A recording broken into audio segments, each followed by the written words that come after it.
Snails and slugs are common garden pests that can cause significant damage to plants and gardens. They feed on leaves, stems, and flowers, leaving holes and ragged edges that detract from the garden's beauty. To deter snails and slugs, try these 5 things. 1. Eggshells. Crush eggshells and sprinkle them around the plants, as the sharp edges will deter the pests. 2. Beer traps. Fill shallow containers with beer and bury them in the soil near the plants. The snails and slugs will be attracted to the beer, fall in, and drown. 3. Coffee grounds. Sprinkle coffee grounds around the plants, as the caffeine will deter the pests.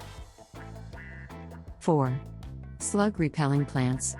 Some plants, such as alliums, garlic, onions, and chives, have a strong odor that snails and slugs do not like. 5. Pine straw mulch. Try pine straw instead of wood mulches.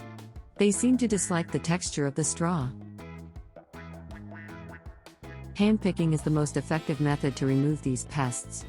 Check your garden regularly and remove any slugs or snails you find, making sure to dispose of them in a compost pile or dispose of them far away from your garden. Snails and slugs can be a nuisance in your garden beds. But with these 5 tips, you can keep your plants slug and snail free.